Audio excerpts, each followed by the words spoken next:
നമസ്കാരം. സോഡിയാക് മീഡിയയിലേക്ക് എല്ലാ പ്രേക്ഷകർക്കും സ്വാഗതം. 2026 ഡിസംബർ മാസം വരെയുള്ള വിശാഖ നക്ഷത്രക്കാരുടെ നക്ഷത്രഫലം എന്താണ് എന്ന് പരിശോധിച്ചു നോക്കാം. വിശാഖ നക്ഷത്രക്കാരെ സംബന്ധിച്ചിടത്തോളം അനുകൂലമായിരിക്കുന്ന വളരെ ഗുണഫലങ്ങൾക്ക് യോഗമുള്ളൊരു മാസമാണ്. വിശാഖ നക്ഷത്രത്തിൻ്റെ ആദ്യത്തെ 45 നാഴിക വരുന്നത് തുലാക്കൂറിലാണ്. തുലാക്കൂറുകാർക്ക് 9ാം ഭാവത്തിൽ സർവേശ്വരകാരകനായിരിക്കുന്ന വ്യാഴം സഞ്ചരിക്കുന്ന സമയമാണ്. അതേപോലെ തന്നെ ഇഷ്ടസ്ഥാനത്താണ് ശനി നിൽക്കുന്നത്. അപ്പോൾ ശനിപ്പഴവും വ്യാഴപ്പഴവും ഇല്ലാത്തൊരു സമയം എന്ന് പറയുന്ന ഒരു അവസ്ഥയുള്ളത് കാരണം കൊണ്ട് വളരെ നല്ല സാമ്പത്തികമായിരിക്കുന്ന നേട്ടങ്ങളൊക്കെ ഭാഗ്യം കൊണ്ട് അനുഭവിക്കാനായിട്ട് സാധിക്കുന്നതാണ്. കർമ്മസംബന്ധമായിട്ട്, അതായത് തൊഴിലുമായിട്ട് ബന്ധപ്പെട്ട് നല്ല അനുകൂലമായിരിക്കുന്ന ഗുണഫലങ്ങൾക്ക് യോഗം ഉള്ള ഒരു മാസമാണ്. നിവർത്തി സ്ഥാനാധിപതി ഉച്ചബലവാനായിട്ടാണ് ലഗ്നത്തിൻ്റെ 4ാം ഭാവത്തിൽ നിൽക്കുന്നത്. അപ്പോൾ അത് കാരണം കൊണ്ട് തന്നെ കുടുംബസംബന്ധമായിരിക്കുന്ന ഗുണങ്ങൾ അനുഭവിക്കാനായിട്ടും അത് ഉത്സാഹം വർദ്ധിക്കാനും ശൗര്യം വർദ്ധിക്കാനും അത് കാരണം കൊണ്ട് എന്ത് സാഹസ പ്രവൃത്തി ചെയ്തും ധനം സമ്പാദിക്കാനൊക്കെ സാധിക്കുന്ന ഒരു സമയം കൂടിയായിട്ടാണ് കാണുന്നത് ഈ വർഷം.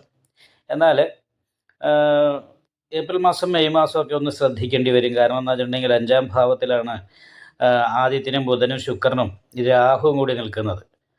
അപ്പോൾ അത് കൊണ്ട് തന്നെ ഒരു ചതുർഗ്രഹ യോഗം വന്നതുകൊണ്ട് മാനസികമായിട്ട് ടെൻഷൻ, പൂർവ്വജന്മ ദുരിതം എന്ന് പറയുന്നൊരവസ്ഥയുള്ളത് ഇത് കാരണം കൊണ്ട് വാഹന സംബന്ധമായിട്ട് സ്ത്രീകൾ സംബന്ധമായിട്ടൊക്കെ മാനസികമായിട്ട് ടെൻഷൻ അനുഭവിക്കാനായിട്ട് വരിക, ഇങ്ങനെ കുറച്ച് കാര്യങ്ങൾക്ക് യോഗമുള്ള സമയമാണ്.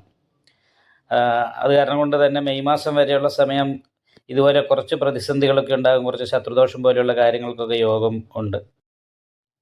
അതുകൊണ്ട് തന്നെ മാർച്ച്, ഏപ്രിൽ, മെയ് ഈ 3 മാസങ്ങളിലും ശിവക്ഷേത്രത്തിൽ അഘോര പുഷ്പാഞ്ജലി, നെയ്വിളക്ക്, ഗണപതി ഹോമം മുതലായിട്ടുള്ള വഴിപാടുകളൊക്കെ ചെയ്യുക. അയ്യപ്പക്ഷേത്രത്തിൽ നീരാഞ്ജനം വഴിപാട് ചെയ്യുക. കാരണം ചൊവ്വയും ശനിയും കൂടി ശത്രുസ്ഥാനത്ത് അഗ്നിമാർദ്ദ യോഗം ചെയ്ത് നിൽക്കുന്നതാണ്. ആവശ്യമില്ലാത്ത കലഹം, കേസ് ഇങ്ങനെയുള്ള കാര്യങ്ങൾ വരെ വരാനുള്ള സാധ്യതയുള്ള സമയമാണ്.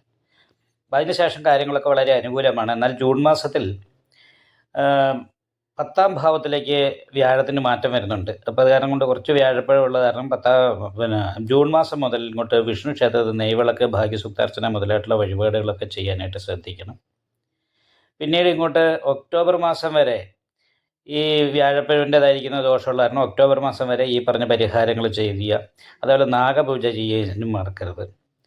ഒക്ടോബർ മാസം കഴിഞ്ഞിട്ടുണ്ടെങ്കിൽ നവംബർ മാസത്തിൽ സർവാഭിഷ്ട സ്ഥാനത്തെ സർവേശ്വരകാരകനായിരിക്കുന്ന വ്യാഴം വരും. അപ്പോൾ നവംബർ, ഡിസംബർ മാസങ്ങളിലും വളരെ നല്ല സാമ്പത്തികമായ അഭിവൃദ്ധിയും മാനസികമായ സന്തോഷവും കുടുംബസുഖം മുതലായിട്ടുള്ള കാര്യങ്ങളൊക്കെ അനുഭവിക്കാനായിട്ട് യോഗമുള്ളൊരു സമയമാണ്. അതേപോലെ തന്നെയാണ് പ്രിയ കലഹോസ്തകത എന്ന് പറയുന്നൊരു യോഗം ഇടയ്ക്ക് വരുന്നുണ്ട്. അതായത് മെയ് മാസം അവസാനം ജൂൺ മാസത്തോട് കൂടിയിട്ട് അങ്ങനെ ഒരു യോഗമുണ്ട്. അപ്പോൾ അത് ദാമ്പത്യ സംബന്ധമായിരിക്കുന്ന കുറച്ച് പ്രതിസന്ധികളൊക്കെ ഉണ്ടാകാനായിട്ട് സാധ്യതയുണ്ട്. അത് കാരണം കൊണ്ട് ലളിതാ സഹസ്രനാമ പുഷ്പാഞ്ജലിയും നെയ്വിളക്കും ദേവീക്ഷേത്രത്തിൽ അതേപോലെ തന്നെ ഗുരുതി പുഷ്പാഞ്ജലിയും കഴിപ്പിച്ച് നന്നായിട്ട് പ്രാർത്ഥിച്ചാൽ മേൽപ്പറയപ്പെട്ട ദോഷത്തിന് പരിഹാരം വരുന്നതാണ്. വിവാഹം അന്വേഷിക്കുന്നവർക്ക് നല്ല ബന്ധം വരാനായിട്ട് യോഗമുള്ള ഒരു വർഷമാണ്.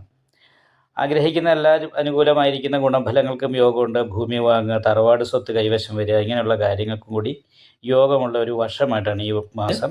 നിങ്ങൾക്ക് ഈ വീഡിയോ ഇഷ്ടപ്പെട്ടാൽ ലൈക്ക് ചെയ്യുക, നിങ്ങളുടെ അഭിപ്രായങ്ങൾ കമൻറ്റ് ചെയ്യാം. ജ്യോതിഷവുമായി ബന്ധപ്പെട്ട കൂടുതൽ കാര്യങ്ങൾ അറിയാൻ ഈ ചാനൽ സബ്സ്ക്രൈബ് ചെയ്യുക. ഞങ്ങളുടെ ഓൺലൈൻ കൺസൾട്ടൻസി നമ്പർ താഴെ ഡിസ്ക്രിപ്ഷൻ ബോക്സിൽ കൊടുത്തിട്ടുണ്ട്. ആവശ്യമുള്ളവർക്ക് കോൺടാക്റ്റ് ചെയ്യാവുന്നതാണ്.